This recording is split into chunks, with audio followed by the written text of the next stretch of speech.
बिस्मिल्लाहिर्रहमानिर्रहीम। अस्सलाम वालेकुम दोस्तों उम्मीद है आप सब खैरियत से होंगे। अल्लाह आप सबको ऐसे ही खुश रखे। वीडियो शुरू करने से पहले आपको बता दें कि ये इस वीडियो की कहानी का दूसरा पार्ट है। अगर आपने इसका पहला पार्ट नहीं देखा है तो आप पहले इसका पहला पार्ट देखिए ताकि पूरी कहानी आपको समझ में आ सके। अचानक मैंने चाबी के घूमने की आवाज़ सुनी। मेरा खाविन चर्च से वापस आ चुका था।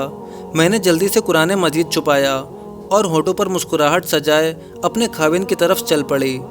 अगले दिन मैं ड्यूटी पर गई तो मेरे जहन में बीसियों सवाल गर्दिश कर रहे थे। क्या ईसा अलैहिस्सलाम अल्लाह के बेटे हैं जैसा कि हमारे पादरी दावा करते हैं, या ईसा अलैहिस्सलाम अल्लाह ताला के एक मुअज्जिज़ रसूल हैं? उनकी पैदाइश मौजज़ाना तौर पर बगैर बाप के हुई। मौजज़ाना पैदाइश अल्लाह का बेटा होने की दलील नहीं बनती, क्योंकि इससे पहले आदम अलैहिस्सलाम माँ बाप दोनों के बगैर पैदा हुए। कोई इस वजह से उनको अल्लाह का बेटा नहीं कहता। कुरान मजीद की एक और आयत ने मेरे सारे शुकूक रफ़ा कर दिए। अल्लाह ताला फरमाता है, न उसने किसी को पैदा किया और न उसे किसी ने पैदा किया, और ना ही उसका कोई हमसर है। हज़रत ईसा अलैहिस्सलाम अल्लाह के बेटे नहीं बल्कि अपनी वालिदा के ज़रिए आदम अलैहिस्सलाम की औलाद में से हैं। अब मैं इन खुतूत पर सोचने लगी कि मेरे अंदर जो कश्मकश चल रही है, मैं जिस राह पर खड़ी हूँ उसका अंजाम क्या होगा। मुझे हर रास्ता एक ही मंजिल और अब्दी हकीकत की तरफ जाता हुआ नज़र आ रहा था। अल्लाह के सिवा कोई माबूद नहीं और मोहम्मद सल्लल्लाहु अलैहि वसल्लम अल्लाह के रसूल हैं। फिर मैं सोचने लगी, क्या मेरे लिए मुमकिन है कि मैं अपने इस्लाम का एलानिया इजहार कर दूँ? मेरे घर वालों का मौक़िफ़ कैसा होगा? मेरे खाविन का रद्द अमल कैसा होगा? मेरे बच्चों का क्या बनेगा? मेरे पास रहेंगे या मुझसे छिन जाएंगे? कई हफ्ते गुजर गए। मैं इसी उधेड़बुन में रही कि क्या करूं। मैं काम करते करते, कोई बात करते करते कहीं गुम हो जाती। मेरी सहेलियां भी परेशान थी कि इसे क्या हुआ है। मैं तो हर वक्त हशास बशास और होशियार रहा करती थी। बड़ी दिल जमाई से सारे काम करती थी, लेकिन अब कोई काम मुझसे ढंग का नहीं हो रहा था। मेरी मुसलमान सहेलियां बार बार मुझसे पूछती कि तुम्हारा मसला क्या है, किसी मुश्किल का सामना है तो हमें बताओ, इंशाअल्लाह हम मिलकर इस मुश्किल का हल निकालेंगे, तुम हमें अपना ही समझो, वगैरह वगैरह। ये महज ज़ुबानी हमदर्दी नहीं थी, मैं अपनी सहेलियों को अच्छी तरह जानती थी। खुलूस, मोहब्बत और अपनायत उनके चेहरों से झलक रही थी। उन दिनों मेरे दिल में उनकी मोहब्बत और कद्र में मज़ीद इजाफ़ा हो गया। आखिर वो दिन आ ही गया जिस दिन मेरी ज़िंदगी का सबसे बड़ा फ़ैसला होने वाला था। अब कुफ्र पर मज़ीद जमे रहने पर मेरा ज़मीर मुझे मलामत कर रहा था। मैं सोचती, अगर इसी उधेड़बुन में मुझे मौत आ गई, मैं कुफ्र पर मर गई, तो मेरे साथ क्या सलूक होगा। उस दिन जैसे ही मैंने ज़ोहर की अजान सुनी, मेरे जिस्म में सनसनी की एक लहर दौड़ गई। मेरी हालत तब्दील होना शुरू हो गई। मुझे ऐसा लगा कि अगर अब मैंने खुद पर मज़ीद जबर किया तो ज़हनी दबाव की वजह से मुझे ब्रेन हेमरेज हो जाएगा। मैं अचानक बुलंद आवाज़ से चिल्लाई, मैं गवाही देती हूँ कि अल्लाह के सिवा कोई माबूद नहीं, और मैं गवाही देती हूँ कि मोहम्मद उसके बंदे और रसूल हैं। ये ऐसी धमाका खेज खबर थी कि एक लम्हे के लिए हर कोई साकित हो गया। जो जहाँ था वहीं रुककर मेरी तरफ मुतवज्जो हुआ और हैरानकुन नज़रों से मुझे देखने लगा। चंद लम्हात के बाद मेरी सब सहेलियाँ मेरी तरफ भागीं, मुझसे चिमट गईं, मुझे चूमने लगीं। सबकी आंखों में खुशी के आंसू थे। सब मुझे मुबारकबाद दे रही थीं। जज्बात का ऐसा तूफ़ान था कि मेरे लिए भी खुद पर काबू रखना मुमकिन ना रहा। मैंने फूट फूट कर रोना शुरू कर दिया। मैं अल्लाह ताला से अपनी साबिका ज़िंदगी के बारे में मग़फ़िरत तलब कर रही थी। अपनी आइंदा की ज़िंदगी के लिए साबित कदमी का सवाल कर रही थी। चंद लम्हात में ये खबर सारे इलाके में फैल गई। मुसलमान के साथ साथ वहाँ पर ईसाई मुलाजमीन भी थे। ये खबर उन पर बिजली बन कर गिरी। उन्होंने बगैर किसी ताकीर के ये खबर मेरे खाविन, घर वालों और दीगर अजीज़ों क़रीब तक पहुँचा दी। अब मुझे किसी की परवाह नहीं थी।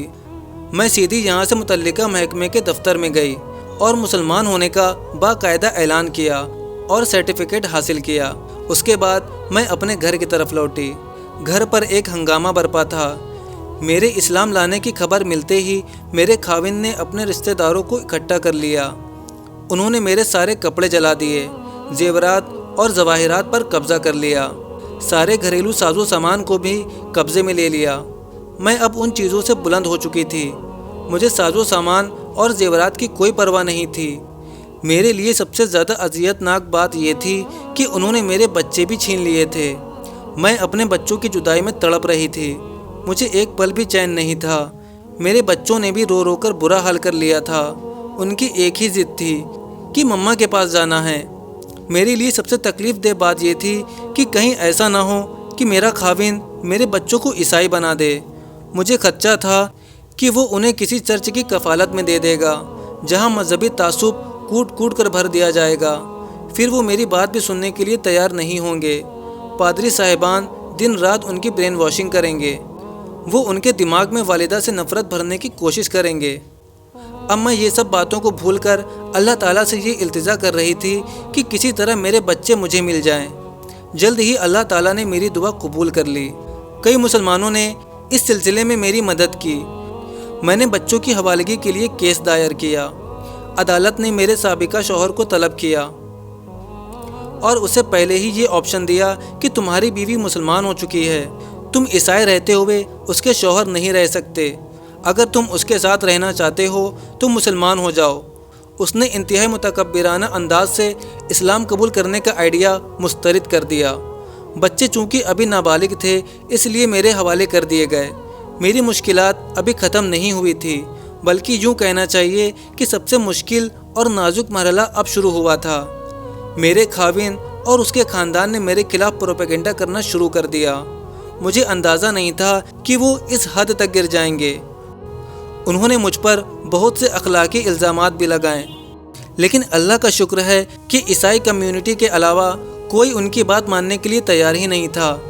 عیسائی کمیونٹی کے لوگ بھی محض تعصب اور حسد کی وجہ سے اس غلیظ پروپیگنڈا میں حصہ لے رہے تھے۔ میرے اپنے خاندان نے بھی مجھ سے ناطا توڑ لیا۔ ان کا کہنا تھا کہ میں ان کے لیے مر چکی ہوں، لیکن میں ان مشکلوں کو خاطر میں لائے بغیر اسلامی تعلیمات کو سیکھنے اور ذوق شوق سے ان پر عمل پیرا ہونے میں مگن تھی۔ اللہ تعالیٰ نے جلد ہی میری دعا کو قبول کر لیا۔ ایک بیوہ خاتون جس کی 4 بیٹیاں اور ایک بیٹا تھا، مالی طور پر وہ غریب تھی لیکن دل کی بہت امیر تھی۔ اس نے میرے حالات سے متاثر ہو کر پیشکش کی کہ میں اس کے بیٹے محمد سے شادی کر لوں، ہم سب مل جل کر رہیں گے، اللہ تعالیٰ ہمارے گزران کا بھی مناسب بندوبست فرما دے گا۔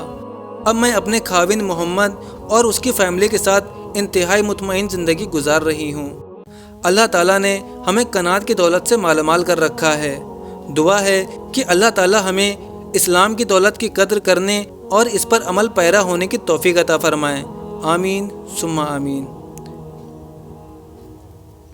دوستو، آپ کو یہ ویڈیو کیسی لگی ہمیں کمنٹ کر کے ضرور بتائیں، اور ویڈیو پسند آئی ہو تو ویڈیو کو لائک کریں اور اسے زیادہ سے زیادہ شیئر کریں۔ اب ملتے ہیں آپ سے ایک اور ریورٹ مسلم کی سٹوری کے ساتھ، تب تک کے لیے اپنا بہت سارا خیال رکھیں۔ السلام علیکم ورحمۃ اللہ وبرکاتہ۔